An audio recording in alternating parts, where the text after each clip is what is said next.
Assalamualaikum warahmatullahi wabarakatuh. Bismillahirrahmanirrahim. Alhamdulillahi rabbil alamin. Wa bihi nasta'inu ala umuri dunya waddin. Wassalatu wassalamu ala asrafil anbiya wal mursalin. Sayyidina wa syafi'ina wa qurrati a'yunina Muhammadin wa ala alihi wa sahbihi ajma'in. La hawla wa la quwwata illa billahil aliyyil azim. Amma ba'du. Qala Allah ta'ala fi kitabihil karim wa huwa asdaqul qailin. A'udzu billahi minasy syaithanir rajim. Bismillahirrahmanirrahim. وَمَا مُحَمَّدٌ إِلَّا رَسُولٌ قَدْ خَلَتْ مِنْ قَبْلِهِ الرُّسُلُ أَفَإِنْ مَاتَ أَوْ قُتِلَ انقَلَبْتُمْ عَلَى أَعْقَابِكُمْ وَمَنْ يَنقَلِبْ عَلَى عَقِبَيْهِ فَلَنْ يَضُرَّ اللَّهَ شَيْئًا وَسَيَجْزِي اللَّهُ الشَّاكِرِينَ. Sadaqallahul azim. Hadirin jamaah salat maghrib Masjid Agung Jamek yang dimuliakan oleh Allah. Marilah pengajian kita malam hari ini kita awali dengan membaca Ummul Quran, dengan harapan ilmu yang nanti kita kaji menjadi ilmu yang manfaat, rezeki yang telah kita terima menjadi rezeki yang barokah, anak cucu kita menjadi soleh dan solihah. Dan apabila besok kita dipanggil oleh Allah, kita mendapatkan husnul khotimah. Ala hadhihi niyah wa ala kulli niyatin salihah. Al-Fatihah.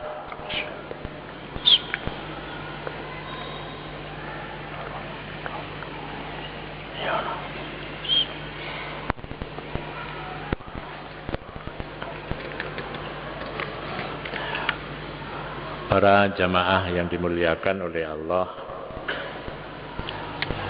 kelanjutan dari pengajian kita 2 minggu yang lalu telah saya jelaskan tentang potensi diri yang ada pada diri kita masing-masing, yakni kita memiliki akal, kemudian memiliki hati dan memiliki nafsu.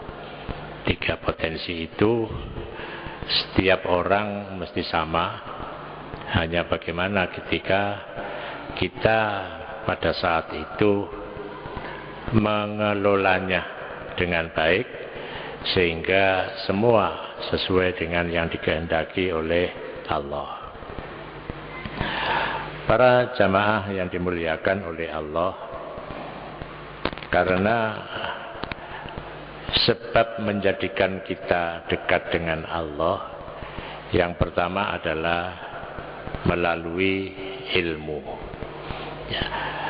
Tanpa ilmu kita tidak akan bisa mengelola batin kita untuk diajak dekat dengan Allah.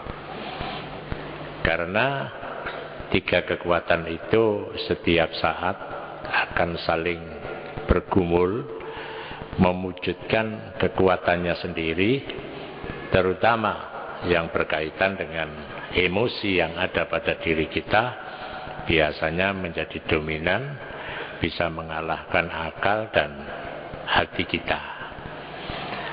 Ketika nafsu menguasai akal dan hati kita, maka pada saat itulah sifat-sifat kemanusiaan yang ada pada diri kita akan menjadi dominan.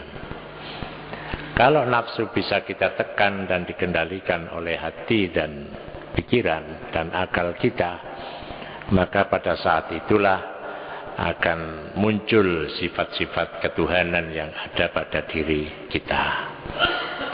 Maka dengan demikian, kalau sifat ketuhanan sudah muncul, maka hendaknya itu kita jaga terus, jangan sampai terjadi satu ketika sifat kemanusiaan itu muncul dan berkuasa pada diri kita.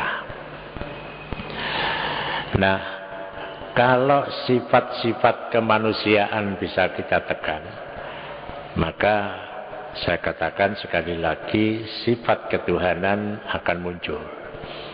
Nah, sifat ketuhanan akan muncul pada diri kita. Pada saat itulah Allah akan menghunjamkan cahayanya kepada diri kita. Karena Allahu nurus samawati wal ard. Allah itu adalah cahaya langit dan bumi. Apakah bisa seorang itu mendapatkan cahaya dari Allah? Bisa, asalkan manusia itu siap untuk menerima cahaya dengan membersihkan penyakit yang ada pada dirinya. Diibaratkan seorang yang dia akan menunaikan ibadah haji.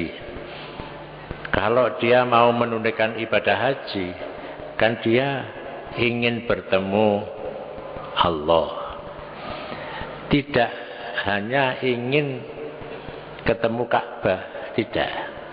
Tapi ketemu pemilik Ka'bah. Maka kalau Abu Yazid Al-Bistami, seorang ulama ahli tasawuf, dia mengatakan, saya pergi haji itu 3 kali. Yang pertama, saya ketika tawaf, saya melihat Ka'bah. Ketika yang kedua kali, saya bisa melihat pemilik Ka'bah. Yang ketiga, saya bisa melihat pemilik itu, walaupun tanpa Ka'bah. Ini menggambarkan bahwa seorang di dalam menunaikan ibadah harus terus diusahakan bisa meningkat. Diusahakan untuk bisa meningkat. Tapi kita kan secara manusiawi, kita ini kan masih banyak dipengaruhi oleh sifat-sifat kemanusiaan. Makanya Abu Yazid Al-Bistami itu juga mengatakan ketika dia ditanya berapa umur tuan sekarang, jawabnya umur saya baru 4 tahun. Padahal dia sudah berumur 80 tahun. Tapi jawabnya saya baru 4 tahun. Mengapa kok Tuhan menyebutkan umurnya 4 tahun? Karena saya baru bisa merasakan betul-betul ketika beribadah, bisa berdialog dengan Allah baru 4 tahun ini. Berarti itulah umur saya. Yang lain itu bukan umur saya. Jadi kalau begitu, kalau kita melihat apa yang diungkapkan oleh Abu Yazid Al-Bistami itu, berarti umur 76 dia bisa merasakan ketika dia sholat itu benar-benar bisa berdialog dengan Allah. Nah, berarti selama 76 tahun dia beribadah, katakan mulai mukallaf, dia baru bisa pada saat tertentu saja ketika sholat. Jadi pada saat tertentu, umpamanya ketika takbiratul ihram saja. Tapi setelah itu sudah kemana-mana kita. Padahal dia sudah berusaha keras. Bukankah seorang yang ingin menuju kepada Allah itu harus melalui tahap riyadhah, kemudian mujahadah, yang akhirnya dia akan sampai pada tingkat musyahadah. Jadi riyadhah itu harus latihan-latihan. Kita harus terus latihan. Bahkan kalau sekarang ini ada penawaran latihan sholat khusyuk, ya disuruh bayar. Jadi latihan sholat khusyuk itu disuruh bayar gitu. Padahal mulai sholat temenan durung bisa, durung mesti khusyuk gitu. Tapi disuruh bayar.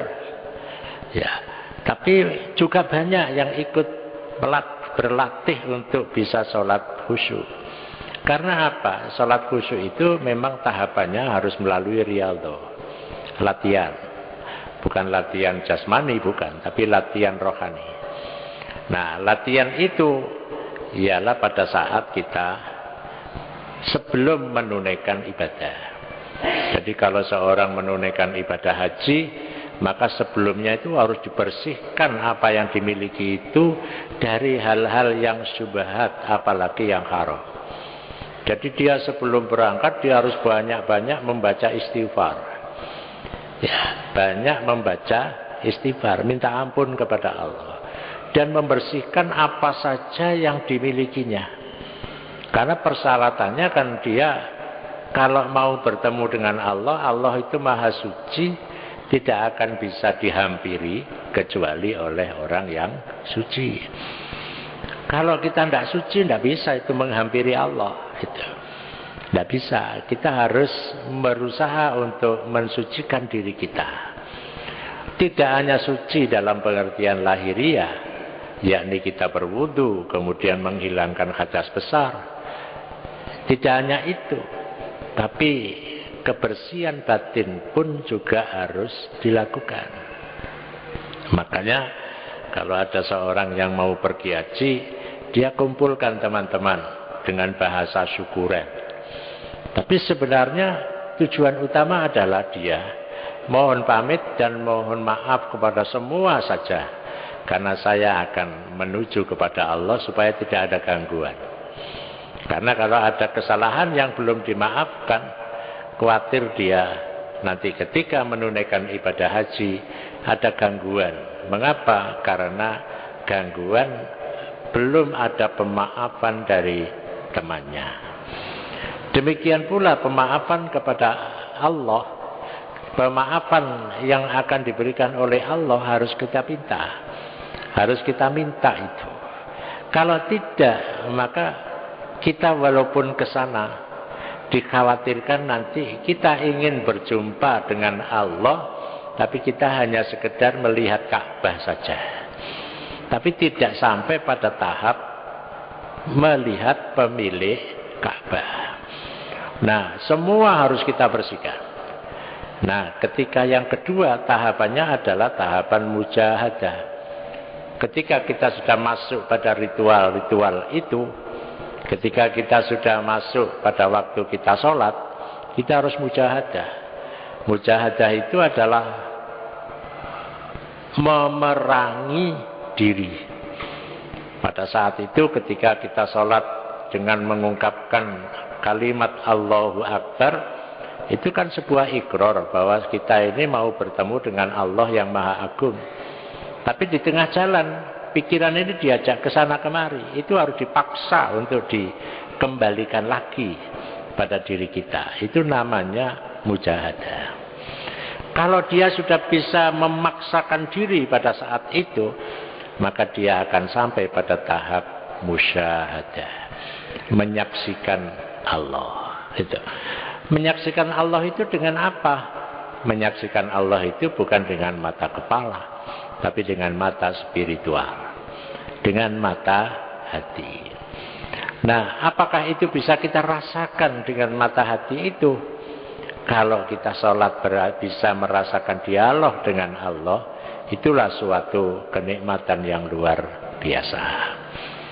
Para jamaah yang dimuliakan oleh Allah, maka kalau sudah kita berusaha keras melalui riyadhah, kemudian mujahadah, dengan harapan bisa musyahadah, maka musyahadah itu kita bisa menyaksikan Allah ketika kita beribadah.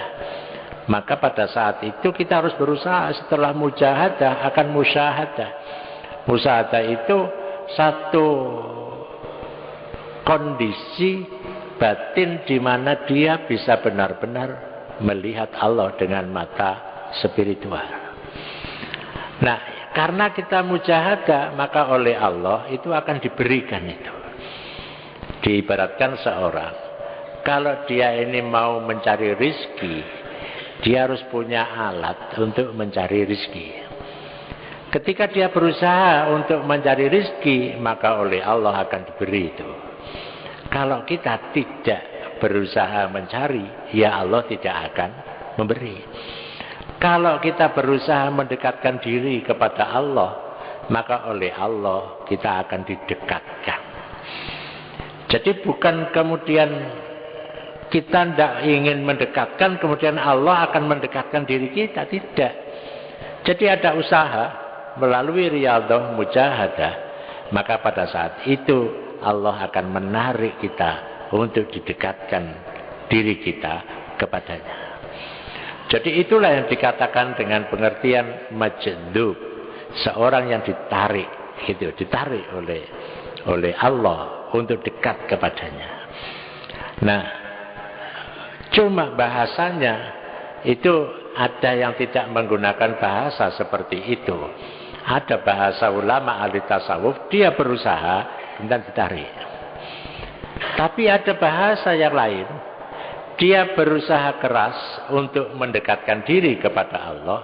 Maka pada saat itu kalau dia ditanya, kalau dia tanya tentang di mana Allah, maka jawabnya wa idza sa'alaka ibadi anni fa inni qarib ujibu da'watad da'i idza da'ani. Apabila hambaku bertanya tentang aku, wahai Muhammad, fa inni qarib, saya sangat dekat.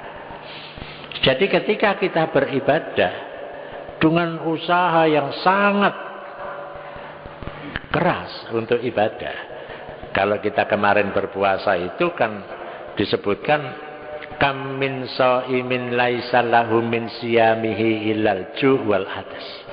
Sak pirang-pirang wong poso ora oleh apa-apa teko posoe kejaba luwe lan ngelak.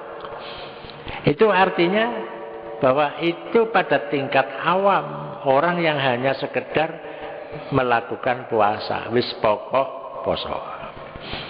Nah, untuk meningkatkan kan tidak begitu. Nabi mengatakan man shoma ramadhana imanan wa ihtisaban ghufira lahu ma taqaddama min dzambi. Jadi siapa yang berpuasa dengan dasar iman dan ihtisab, ihtisab itu bisa diartikan usaha keras untuk mengontrol diri, maka diampuni dosanya, berarti sudah meningkat. Nah, untuk lebih meningkat lagi, ketika dia pada saat itu dia bersih dirinya, maka wa idza sa'alaka ibadi anni fa inni qarib. Apabila hambaku bertanya tentang aku, fa inni qarib, saya sangat dekat. Jadi kalau begitu ada tahapan tingkatan. Nah, tahapan tingkatan ini bukan seperti orang sekolah, tapi tingkatan kerohanian kita ini meningkat. Gitu. Jadi tidak hanya sekedar menggugurkan kewajiban. Kalau seorang yang menunaikan ibadah haji, dia hanya yang penting kok mulai jadi diceluk haji, gitu. Maka dia ya hanya dapat panggilan itu, tapi dia tidak mendapatkan nilai yang lain. Karena itu kam min hajin laisa lahu min hajjihi illa ta'ab wa nuqsanil amwal. Sak pirang-pirang wong menunaikan ibadah haji ora oleh apa-apa teko hajine kejaba payah lan kalong bandane, gitu. Jadi dia tidak mendapatkan apa-apa. Karena apa? Ya banyak orang pergi haji itu yang penting punya uang bisa lunga haji. Ya, tidak lebih dari itu. Tapi apa yang dia peroleh ketika menunaikan ibadah haji? Yang diperolehnya itu. Karena dia kan datang, itu kan memenuhi panggilan Allah. Dia sudah datang, memenuhi panggilan Allah. Dia datang di sana. Karena kalimatnya kan labbaik Allahumma labbaik. Dia datang, tapi persoalannya kalau sudah dia datang, bisa bertemu apa enggak dengan Allah? Itu pertanyaannya. Kalau hanya bertemu dengan Ka'bah, maka ulama ahli tasawuf mengatakan, kalau engkau ditanya ketika engkau menunaikan ibadah haji, maka janganlah engkau kemudian mengatakan saya kangen kepada Ka'bah, tapi saya kangen kepada pemilik Ka'bah. Ya, karena makomnya baru makom itu, saya kangen dengan pemilik Ka'bah. Siapa pemilik Ka'bah? Ya Allah, gitu. Jadi kangen. Apakah bisa kita kangen dengan Allah tidak melalui Ka'bah? Ya, Oh, kita datang ke Ka'bah saja tidak bisa ketemu dengan pemilik Ka'bah. Itu sesuatu yang sulit. Makanya ada ulama ahli tasawuf itu mengatakan begini, sebuah kegelapan apabila seorang itu datang ke rumah sang kekasih, tapi dia tidak bertemu dengan sang kekasih itu. Dia menunaikan ibadah haji, datang ke rumah Allah. Walaupun hakikatnya bukan maksudnya Allah berada di situ. Tapi dengan simbol rumah Allah ini, adakah dia bisa merasakan bertemu dengan pemilik Ka'bah? Apalagi kalau kita sekarang, ini umroh saya pada bulan Mulud yang lalu, ya. Itu sekarang masuk di masjid itu tidak ada larangan membawa HP, ya. Jadi bisa foto, bisa. Ini kan tempat foto mendit malian koyong ini, ya. Jadi tidak berbeda dengan tempat-tempat rekreasi. Saya perhatikan banyak orang itu hanya mojok foto, ya sebentar lagi foto gitu. Nah ini kan, makanya kalau kita ini pergi haji, jangan membawa apa-apa. Ya, lek iso gak perlu nggawa HP. Ya, wis gak usah hubungan karo sing di omah, gak usah. Karena niat untuk apa? Aku kepingin full, ya, bertemu dengan Allah. Urusan omah, itu wis gak usah dipikir. Gitu. Lek soal balik, itu urusannya Gusti Allah. Nek ora balik, ya apa jare Gusti Allah. Wong niat iku wis ingin ketemu karo Gusti Allah. Gitu. Nah, itu apa akibatnya? Yang terjadi adalah nanti kalau saya tidak tahu kebijakan yang baru sekarang. Kalau tidak diubah, maka tempat Masjidil Haram itu tidak berbeda dengan tempat rekreasi. Ya, tempat rekreasi. Padahal kita ini kalau tempat rekreasi kan kita datang, apakah kita bisa melihat Allah di sana? Ya mestinya walaupun tempat rekreasi itu bisa melihat Allah. Ketika kita ke pantai, ya di Malang Selatan sana, melihat laut yang begitu luas, bisakah kita melihat kekuasaan Allah? Apa mek ketok pantai tok gitu. Apa ya bisa dengan seperti itu bisa melihat Allah. Dia bisa merasakan ketakutan kepada Allah. Betapa kalau lautan yang begitu besar kemudian menyambar kita akan mati. Ya, itu kan gambaran gitu. Jadi gambaran. Maka pada saat itulah yang terjadi pada diri kita. Ialah kita harus bisa betul-betul kemana saja. Maka di sana kita harus merasa beserta Allah. Makanya kalau seorang itu menunaikan ibadah haji, itu tuntutannya kan mabrur. Kalau yang lain itu tuntutannya makbul. Karena ibadah itu kan ada ibadah yang mardud, ada ibadah yang makbul, ada yang mabrur. Yang mardud itu tidak memenuhi syarat dan rukunnya. Contohnya sholat, ternyata tidak pakai bersuci. Ya sudah, ya sholatnya itu ya sholat yang tidak makbul. Karena apa? Tidak memenuhi syarat. Nah yang makbul itu seperti doa kita, Allahumma taqabbal minna wudhu'ana wa sholatana wa siyamana wa qiyamana. Ketika selesai menunaikan sholat witir, itu kan sebagai satu wujud bukti bahwa ibadah kita ini semoga diterima oleh Allah. Ya, diterima oleh Allah. Nah, kalau haji tidak cukup diterima, tapi mabrur. Gitu. Jadi mabrur. Makanya kalau begitu berarti ada tanggung jawab besar. Ketika dia sambang di rumah Allah, maka pada saat itu kemanapun ketika kita pulang, harus merasa kita ini selalu bersama dengan Allah. Ono susah, Allah ada di situ. Ono bunga, Allah ada di situ. Ketika kita bekerja, Allah ada di situ. Ketika kita rekreasi, Allah ada di situ. Ketika kemana saja, Allah ada di situ. susah, duwe mediti, ya Allah ada di situ. Kemudian ketika kita bahagia, Allah ada di situ. Jangan ketika kita bahagia, Allah tidak ada di situ. Ketika susah, apalagi. Ya, maka seorang yang mabrur itu, dimanapun dia berada, itu dia disertai Allah dalam semua aktivitasnya. Nah, ketika dia bekerja, bekerjanya jujur. Dia bekerja dengan jujur.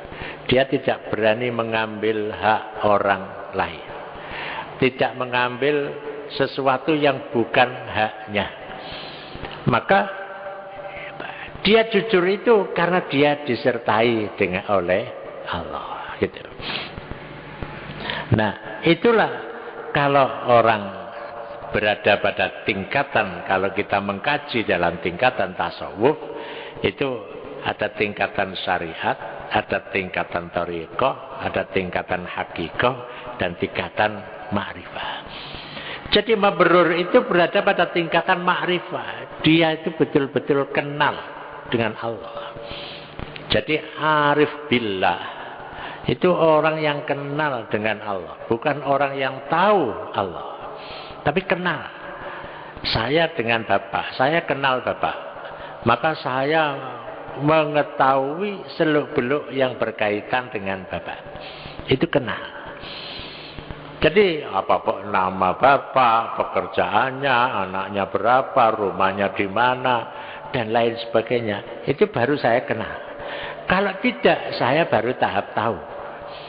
Nah, dari situ maka kalau seorang sempat ibadah haji betul-betul dia memang satu fokus hanya untuk Allah, ya, maka dia nanti pulang akan disertai Allah, gitu.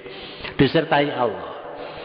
Nah, makanya kalau sholat tuntutannya adalah diterima, tapi kalau ibadah haji tuntutannya adalah tidak diterima saja, tapi lebih dari itu yang dikatakan dengan ibadah yang mabrur itu. Nah, kalau dia sudah sampai pada tahap itu, maka sinar yang diberikan oleh Allah kepadanya akan masuk. Nah, kalau sudah masuk, maka kita akan bisa memancarkan keluar. Memancarkan keluar. Bagaimana memancarkan keluar itu? Ya, maka pada saat itu ketika memancarkan keluar, ketika kita melihat orang yang dekat dengan Allah, maka orang lain akan mendapatkan pancaran sinar kita. Makanya ada seorang ulama, dia satu ketika ingin bertemu dengan seseorang yang disinari oleh Allah. Cuma dia tidak tahu, namanya Suhrawardi. Dia datang ke Masjid Khaif. Begitu setelah sholat Jumat, dia turun lebih dulu. Dia melihat setiap orang yang keluar dari masjid, dengan harapan ada orang yang pada saat itu diberi sinar oleh Allah. Kalau dia dilihat oleh orang itu, maka dia akan menjadi juga orang yang bersinar. Maka ketika dia di luar, ditanya oleh temannya, ngapain Anda di luar? Kok melihat setiap orang yang turun dari masjid? Dia mengatakan, bukankah Nabi pernah mengatakan bahwa di antara hamba Allah itu ada yang telah diberi sinar, diberi cahaya oleh Allah. Apabila engkau melihatnya, maka sinar itu akan masuk pada diri Anda. Maka jadilah Anda teremanasi dengan cahaya orang itu, sebagai cahaya yang diberikan oleh Allah. Cuma kalau kita kan penafsirannya lain. Kalau ada orang keluar dari Masjid Jamek nguasno ae wong metu iki lha opo iki, gitu ya. Lain gitu. Tapi ini ndak, karena dia sesuatu yang bersifat rohani yang dikejar. Karena apa? Dia yakin ada hamba Allah yang mereka ketika sholat itu diberi oleh Allah keistimewaan. yakni dia mendapatkan pancaran nur ilahi. Pada saat itu kalau dia dilihat orang itu ketika dia di luar, maka dia akan terimbas dengan cahaya itu. Itu artinya ada sesuatu yang sambung gitu ya. Sambung dari Allah kepada hambanya tertentu akan sampai kepada hambanya yang lain. Dan disitulah yang terjadi adalah sinar itu bisa merambah kepada semua orang.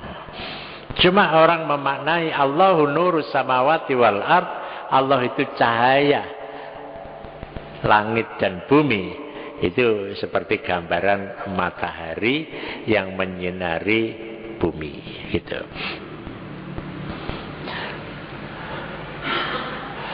Para jamaah yang dimuliakan oleh Allah. Nah, di dalam Al-Quran disebutkan laqad khalaqnal insana fi ahsani taqwim. Kami Allah benar-benar telah menciptakan manusia sebagai seorang yang sempurna, yang sangat bagus takwim. Orang menyebutkannya sebagai orang yang memiliki keistimewaan dibandingkan yang lain. Nah, memiliki keistimewaan. Maka ada kemungkinan di antara hamba Allah itu yang memiliki keistimewaan. Kita apa tidak ada keistimewaan? Ada. Kita juga memiliki keistimewaan. Cuma tingkat keistimewaan seseorang yang diberikan oleh Allah itu berbeda-beda. Nah, karena berbeda-beda itulah maka kita berharap semoga Allah itu melalui hambanya yang tingkat keistimewaannya itu tinggi, itu bisa melimpah pada diri kita. Itu.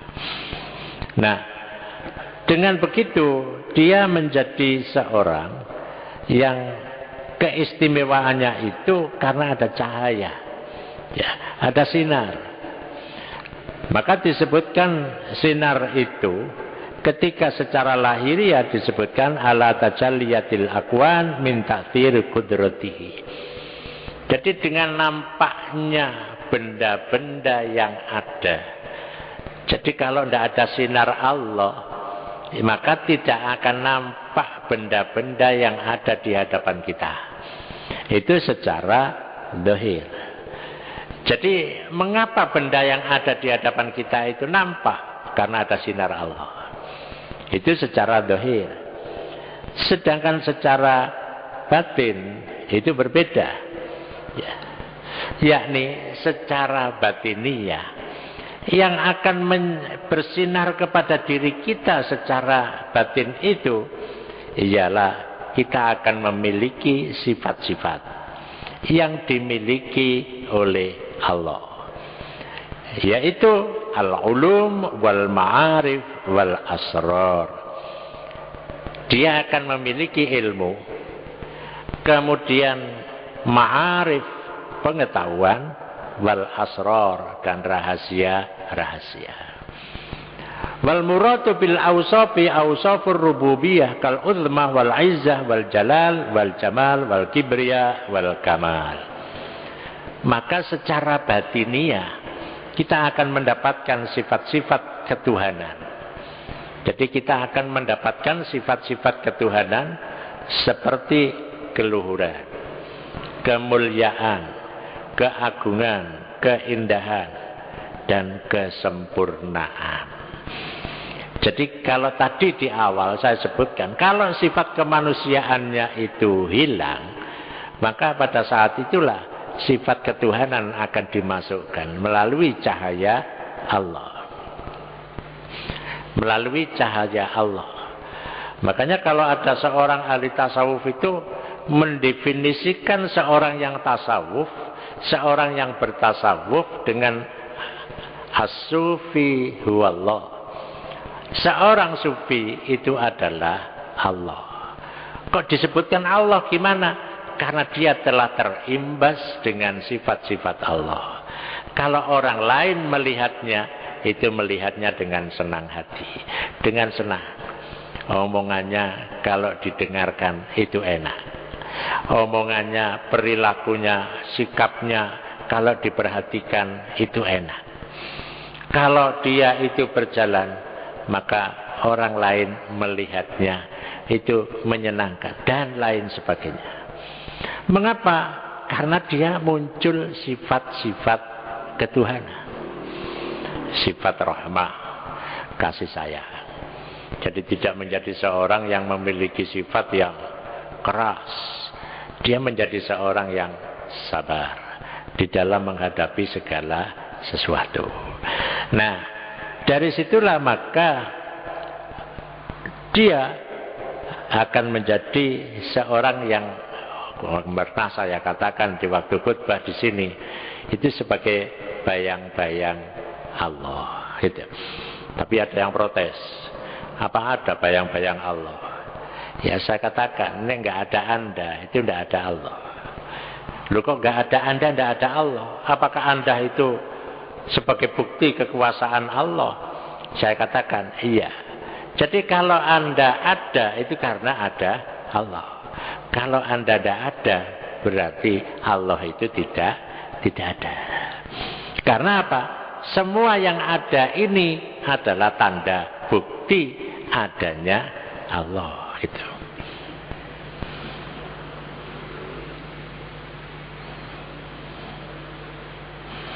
Nah, kalau dia sudah mendapatkan sifat-sifat ketuhanan, dia bisa bersinar.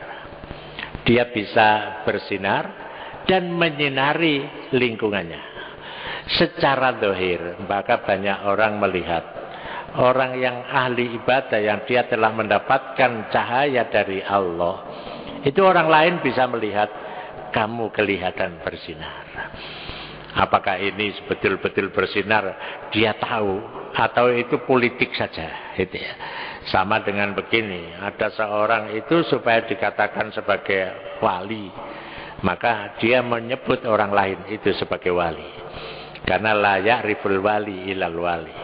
Tidak akan kenal dengan wali kecuali wali. Supaya dia itu diarani wali, maka dia menyebut orang lain wali. Gitu. Dapat bukan wali murid, bukan, tapi waliullah, maksudnya begitu. Ini namanya politik wali. Gitu ya. Nah, bukan seperti itu, tapi yang dimaksudkan adalah cahaya dalam pengertian yang hakiki.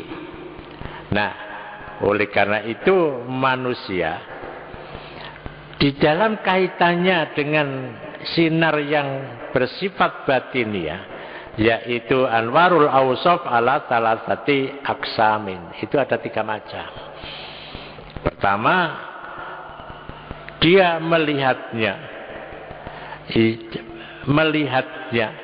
dari jauh.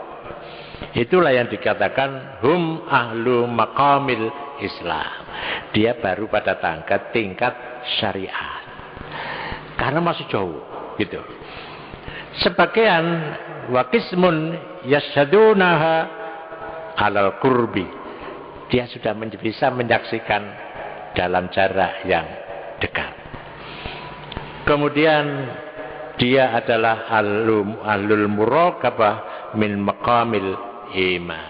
Dia orang yang ahlu muraqabah. Ya. Kelompok orang-orang yang dia sudah bisa pada tahap muraqabah melalui iman. Dia sudah merasa aku iki terus diawasi karo Gusti Allah, gitu. Kemudian yang ketiga adalah yashadunaha alal ittisar. Dia sudah sinar itu bukan dekat tapi sudah sampai.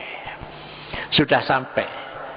Dia adalah ahlul ma'rifah mim maqamil ihsan. Dia itu ahli ma'rifah daripada maqam ihsan. Anta budallaha ka'annaka tarah. Fa illam takun tarahu fa innahu yarau. Hendaknya engkau beribadah seakan-akan engkau melihat Allah. Dan apabila engkau tidak bisa melihat Allah, fa innahu yarau, maka engkau harus merasa Allah senantiasa memperhatikan kita. Maka ada sholat yang ihsan, ada sholat yang sekedar sholat. Ada orang yang puasa sekedar puasa, tapi ada puasa yang ihsan. Ada orang haji hanya sekedar haji, yang penting syarat rukunnya terpenuhi. Tapi ada orang yang menunaikan ibadah haji, dia tidak merasa puas, dia hanya sekedar syarat rukun, tapi dia memang betul-betul ingin bertemu dengan Allah melalui media Ka'bah. Jadi melalui media Ka'bah. Jadi kalau begitu, Ka'bah sebagai media. Mungkin kita selama ini dari jauh, tapi setelah kita mendekat, itu harus betul-betul ada sesuatu yang berbeda dengan ketika kita masih jauh. Maka kalau kita dekat, sudah ingin bertemu dengan yang selama ini kita dambakan, kita inginkan, di sana kita bisa bertemu dengan rumahnya sebagai simbol keberadaan Allah, tapi ternyata tidak bisa apa-apa. Berarti ada sesuatu yang ada pada diri kita. Mungkin kalau diibaratkan hati itu, hati kita mahjub, terhalang. Ya, terhalang dengan apa? Terhalang dengan sesuatu yang selama ini saya katakan tidak bersihnya hati kita. Kalau hati kita bersih, maka mahjub, hijab itu akan bisa kita tarik, kita hilangkan. Makanya kalau kita ingin bertemu dengan zat yang maha suci, maka kita harus berusaha menjadikan diri kita juga suci. Suci dalam pengertian yang begitu luas, suci dohirnya dan suci batinnya. Kalau suci dohirnya itu dari hal-hal yang haram yang pernah kita masukkan pada diri kita, kita bersihkan. Kemudian yang kedua, hal-hal yang merupakan penyakit hati, dosa, kesalahan dengan teman kita, harus kita bersihkan. Nah, makanya mengapa seorang itu setelah melakukan sholat kemudian bersalaman dengan temannya, itu karena dia merasa gembira, merasa sukses bisa bertemu dengan Allah. Bertemu dalam pengertian bertemu dengan hati, dengan mata spiritual. Para jamaah yang dimuliakan oleh Allah, itulah yang dapat saya sampaikan pada malam ini. Semoga Allah memberi kekuatan kepada kita dan bisa meningkatkan kualitas ibadah kita sampai pada tingkat yang dikehendaki oleh Allah Subhanahu wa taala. Al-Fatihah.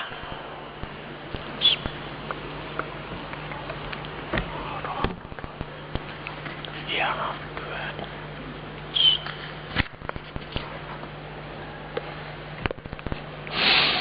Bismillahirrahmanirrahim. Alhamdulillahi Rabbil Alamin. Allahumma salli wa sallim wa barik ala Sayyidina Muhammadin wa ala alihi wa sahbihi ajma'in. Allahumma ighfir lana dhunubana, kaffir anna sayyiatina wa tawaffana ma'al abrar. Allahumma rabbana zidna ilma wa wasi' lana fi arzaqina wa barik lana fi ma razaqtana waj'alna mahbuban fi qulubi ibadika wa azizan fi uyunihim waj'alna wajihan fid dunya wa fil akhirah wa minal muqarrabin ya kathiran nawal ya hasanal fi'al ya qa'iman bila zawal ya mubdi'an bila mithal walakal hamdu wal mannu wasyarafu ala kulli hal. Allahumma ya mukhawwilal akhwal khawwil akhwalana ila asadil hal ya wali ya muta'al. Allahumma ja'alna minal muhtadin ad-daimina ala hubbik al-baqina ala wuttik al-mun'imina bikurbik wa afri alayna min nuri inayatik wa ja'alna min ahli wilayatika bimannika wa karamik. Allahumma rabbana atina fid dunya hasanah wa fil akhirati hasanah wa qina adzaban nar wa adkhilna jannata ma'al abrar ya azizu ya ghaffar ya rabbal alamin. Subhana rabbika rabbil izzati amma yasifun wa salamun alal mursalin walhamdulillahi rabbil alamin. Wassalamualaikum warahmatullahi wabarakatuh.